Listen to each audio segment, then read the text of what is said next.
राजकीय महाविद्यालय बाप के यूट्यूब चैनल पे आप सबका स्वागत है। संस्कृत की क्लास में आज हम महाभारत का शांति पर्व है जो आपके लगता है उस पर चर्चा करेंगे। शांति पर्व पढ़ने से पूर्व हम महाभारत के बारे में जानकारी प्राप्त करेंगे कि महाभारत नाम कैसे पड़ा।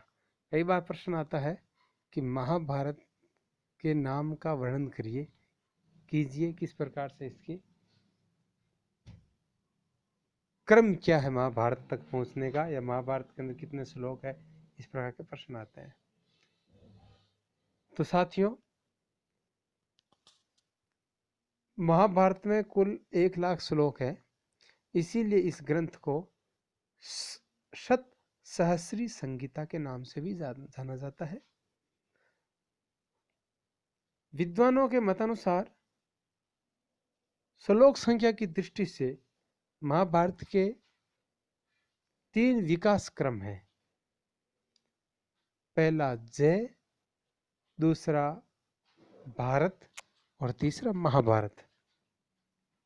तो हम सर्वप्रथम जय काव्य के नाम से इस महाकाव्य को जानते थे, यानी जब इस काव्य का आविष्कार हुआ या इसको सर्वप्रथम लिखा गया उस समय इसका नाम जय काव्य था। और उस जय काव्य में 8,800 श्लोक थे। इसके रचयिता महर्षि वेदव्यास थे, लेखक श्री गणेश जी थे, जिन्होंने वेदव्यास जी ने प्रारंभ में जय काव्य में 8800 श्लोकों को रचा था। और वेदव्यास जी ने सर्वप्रथम इसे अपने शिष्य वैशंपायन को सुनाया था। जैसा कि महाभारत का जो प्रथम श्लोक है, अर्थात महाभारत का मंगलाचरण आदि श्लोक जो है वो स्वयं इसका वर्णन कर रहा है। आदि श्लोक इस प्रकार से है। नारायणं नमस्कृत्य नरं चैव नरोत्तमं दैवीं सरस्वतीं चैव ततो जयम् उदीरयेत्। अर्थात इस ग्रंथ में नारायण, नरों में जो उत्तम नर है, उस नर को सरस्वती देवी को नमस्कार करके जिस जय नामक ग्रंथ के पठन का विधान है वह महाभारत का मूल प्रतीत होता है, क्योंकि स्वयं वो लिखते हैं कि इसका प्राचीन नाम जय था। प्रमाण स्वरूप देखो, जय नाम इतिहासो अयम श्रोतव्यो विजिगीषुणा।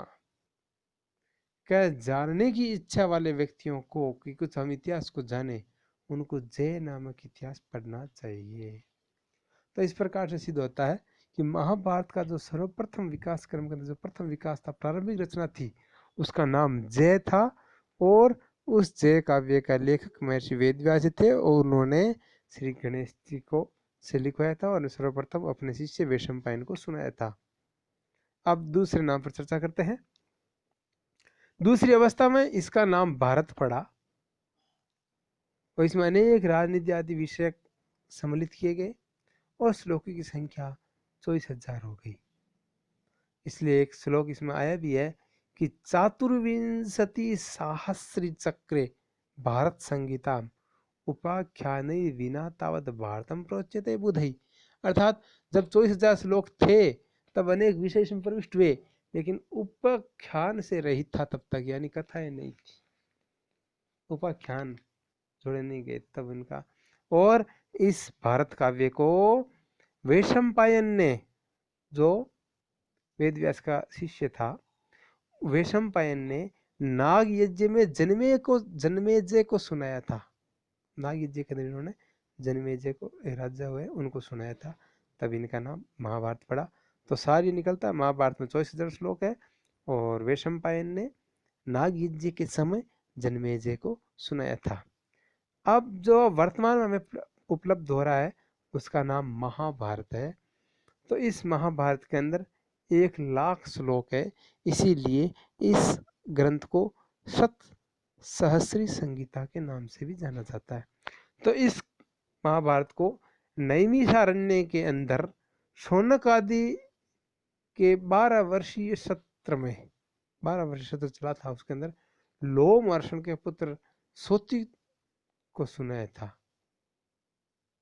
यानी शौनकादि ऋषियों ने सोती को सुनाया। ये सोती जो था एक राजा था, वो लोमहर्षण का पुत्र था, और शौनकादि ऋषियों ने नैमिषारण्य था जंगल, उसके अंदर अरण्य के अंदर सुनाया था, और 12 वर्षीय कोई सत्र चला था उसमें सुनाया। तो इस दीर्घावधि के अंदर शौनकादि ऋषियों ने अनेक प्रवचन करते हुए दृष्टांत के रूप में अनेक आख्यान उपाख्यान भी इस भारत काव्य में सम्मिलित कर दिए। तब 24,000 श्लोक से बढ़ गए 1 लाख पहुंच गए। तब इस बृहद ग्रंथ का नाम महाभारत बन गया, और इसके आदि रचयिता वेदव्यास ही कहे जाते हैं, और अत्यंत परिश्रम से इसकी रचना की गई है, इसलिए श्लोक माया भी है, क्योंकि वेदव्यास जी को कृष्ण द्वैपायन मुनि भी कहते हैं कि त्रिभी वर्ष सदा उत्थाय कृष्ण द्वैपायनो मुनि महाभारतम आख्यानम कृतवान इदम उत्तमम। कई इस महाभारत नाम के आख्यान को बनाया था, और जो 3 रूपों में विकसित हुआ है, जय भारत और महाभारत में। अब आगे हम महाभारत का जो वर्तमान स्वरूप है उसके अंदर विषय वस्तुओं का वर्णन अगली कक्षा में करेंगे। आज का विषय इतना ही।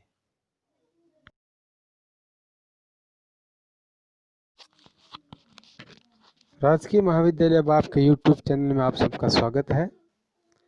आज हम महाभारत के वर्तमान स्वरूप पर चर्चा करेंगे।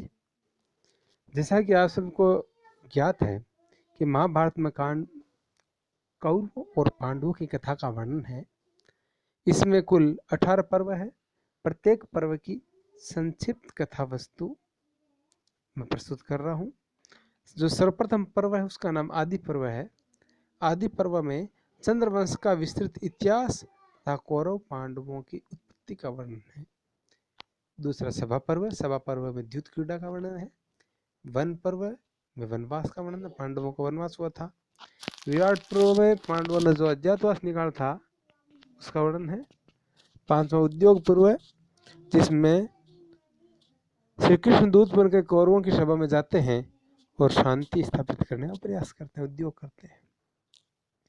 6ठा भीष्म पर्व है, जिस भीष्म पर्व में अर्जुन को गीता का उपदेश युद्धकारम, भीष्म का युद्ध और शरशय्या पर गिरने का वर्णन किया गया है। 7वां द्रोण पर्व है, आचार्य द्रोण के द्वारा अभिमन्यु का वध, युद्ध और द्रोणाचार्य के वध का वर्णन है।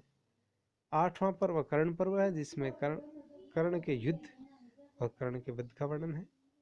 9वां शल्य पर्व है, शल्य की अध्यक्षता में लड़ाई और अंत में उसका वध हो जाता है।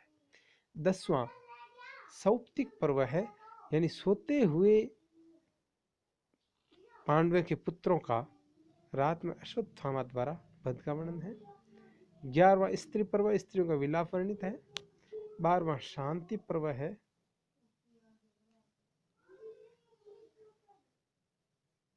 शांति पर्व में भीष्म पितामह का युधिष्ठिर को मोक्ष धर्म का उपदेश देने का वर्णन है।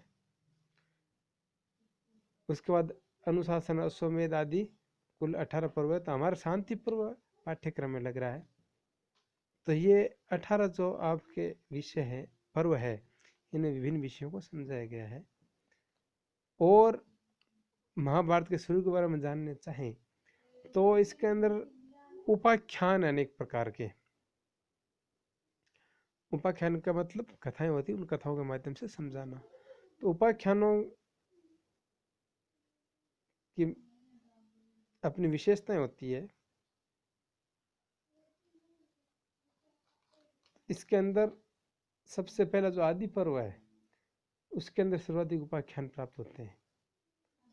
जैसे शकुंतला उपाख्यान ये आदि पर्व में है। अभिज्ञान शाकुंतलम इसी को आधार बना करके बनाई गई है।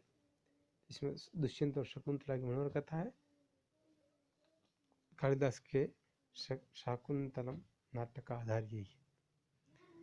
दूसरा मत्स्योपाख्यान, ये वन पर्व में मत्स्य अवतार की कथा, जिसमें प्रलय उपस्थित होने पर मत्स्य के द्वारा मनु के बचा जाने के विवरण है। वैसे ये कथा शपथ ब्राह्मण में मिलती है, और भारत से भिन्न अन्य देशों के इतिहास में भी ये कथा आती है। रामोपाख्यान ये वन पर्व में विद्यमान है। वाल्मीकि रामायण की कथा यहाँ संक्षेप में संपूर्ण बताई गई है। वाल्मीकि ने बालकांड में गंगावतरण की जो कथा लिखी है वह भी यहाँ उपलब्ध होती है। इसे स्पष्ट है कि वाल्मीकि रामायण महाभारत से पहले लिखा गया था। शिवी उपाख्यान ये बड़ा ही सुप्रसिद्ध कथानक वन पर्व में पाया गया है। इसमें उशिनर का राजा शिवी जो अपने प्राणों को देकर के कपोत की रक्षा एक बात से करता है, जो त्याग की सर्वोत्कृष्ट कथा मानी जाती है। यह कथा जातकों में भी प्राप्त होती है। सावित्री उपाख्यान भारतीय महिलाओं के लिए आदर्श रूप सावित्री की कथा भी वन पर्व में मिलती है। महाराज द्युमत्सेन के पुत्र सत्यवान तथा सावित्री का उपाख्यान पातिव्रत्य धर्म की पराकाष्ठा है। ऐसी सुंदर कथा शायद ही किसी अन्य साहित्य में प्राप्त हो। नला उपाख्यान राजा नल और दमयंती की कमनीय कथा इस पर्व में मिलती है। बहुत प्रसिद्ध कवि हुए श्री हर्ष, इन्होंने नैषधीय चरितम महाकाव्य की रचना की है। उसका आधार ये नलोपाख्यान है। हरिवंश इसके अंदर आता है, वो महाभारत की कथा है, महाभारत का ये अंश है। इसमें 16,000 श्लोक आते हैं। यादवों का बड़ा विस्तार से वर्णन किया गया है।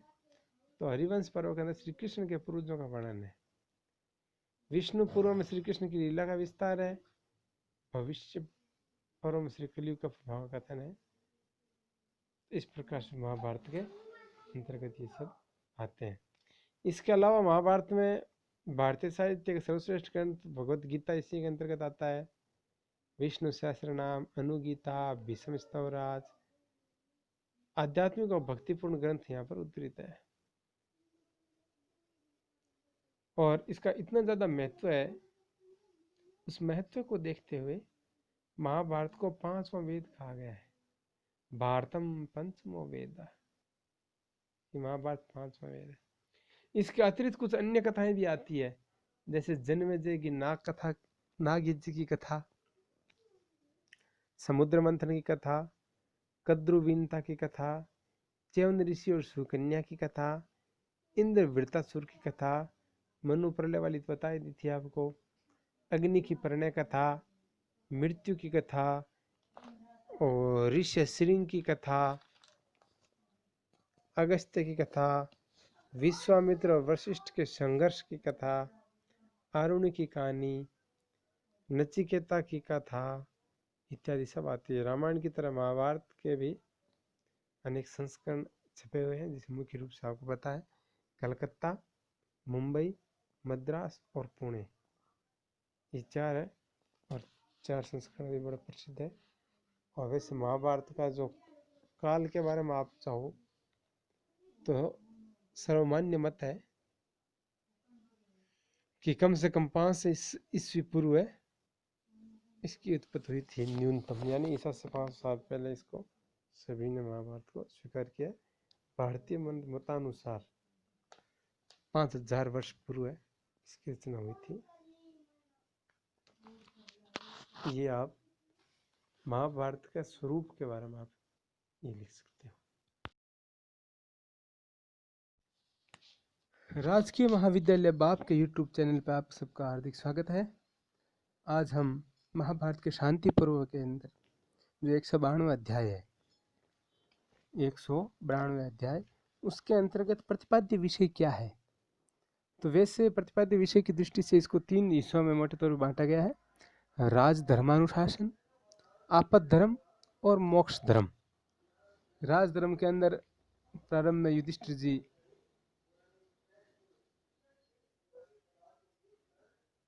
अर्जुन भीम व्यास आदि संवाद है।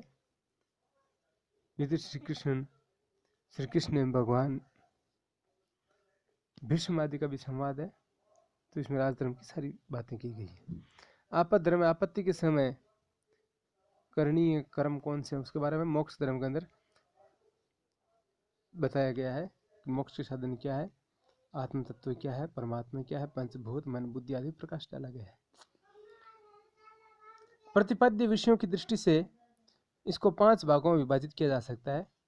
सर्वप्रथम जो इसमें वर्णन आएगा वानप्रस्थ आश्रम का आएगा। वानप्रस्थ आश्रम के व्यक्तियों के धर्म के आचरण, निवास स्थान, आहार, शयन आदि स्थान, वल्कल आदि वस्त्र धारण करने की और उनकी संपूर्ण जो दिनचर्या है इसी भाग में उपलब्ध है। तो प्रथम जो हम विभाग कर सकते हैं वो वानप्रस्थ आश्रम का कर सकते हैं। दूसरा जो इसके अंदर आएगा वो है परिव्राजक यानी सन्यासियों के आचरण का वर्णन है कि सन्यासी नगर ग्राम में कितने समय तक रहें, किस प्रकार से घर को छोड़ करके समस्त संसार की सामग्रियों को से पृथक होकर के कैसे घर से बाहर जाएं और फिर भौतिक जगत से अनासक्त होकर के आध्यात्म की ओर अग्रसर होता हुआ विभिन्न स्थानों पर घूमता हुआ भिक्षाटन आदि करता हुआ काम क्रोध आदि के त्याग का भी निर्देश इसमें मिलता है। और फिर सन्यासी जो होता है वो ब्रह्म लोक को किस प्रकार से प्राप्त करता है उसका वर्णन अपन इसमें आएगा। तीसरा जो हिस्सा रहेगा वो मुनि भारद्वाज और महर्षि भृगु इन दोनों के प्रश्न उत्तर है। भृगु है वो श्रेष्ठ लोक। भारद्वाज ऋषि भारद्वाज पूछते हैं मुनिवर कि हे भृगु, इस दुनिया में श्रेष्ठ लोक कौन सा है, वहां के निवासी कैसे हैं, श्रेष्ठ लोगों की श्रेष्ठता क्या है, ये सब पूछने पर भृगु इन सब का वर्णन करते हैं और उक्त लोगों का वर्णन के वहां से विद्यमान जो लोग हैं उनकी श्रेष्ठता तथा उनकी विषमता उन अन्य लोगों से बताएंगे। वो प्रसंगवत उसमें वर्णन आएगा, आपको बता दिया जाएगा। चौथा जो है वो विविध विषय यानी अन्य विषयों के भी श्रेष्ठ लोग के अलावा जो अन्य लोग हैं उनके जो विषय उनके बारे में चर्चा की गई है। और पांचवा जो हिस्सा है उसके अंदर श्रेष्ठ लोग की महत्ता का प्रतिपादन करते हुए पृथ्वी के उत्तरी भाग को पवित्र मंगल में बताया गया है। और यह भी बताया गया है कि पवित्र आत्मा वाले ही उत्तरी भाग में जाते हैं, जो लोग कदाचार करने वाले हैं वो इसी संसार में आवागमन करते रहते हैं। तो इस प्रकार से शांति पर्व का जो विषय है वो आपने 5 भागों में देख लिया। वानप्रस्थ आश्रम की चर्चा, संन्यास आश्रम की चर्चा, श्रेष्ठ लोगों की चर्चा, श्रेष्ठ लोग से पृथक जो रह गए उनकी चर्चा, और अन्य जो लोग हैं वो उत्तरी भाग में नहीं जाते और किस हिस्से में रहते उसकी चर्चा इसमें पूरी की गई है। अब अपन मूल जो है संस्कृत के सहित उसकी चर्चा हम आगे करते हैं।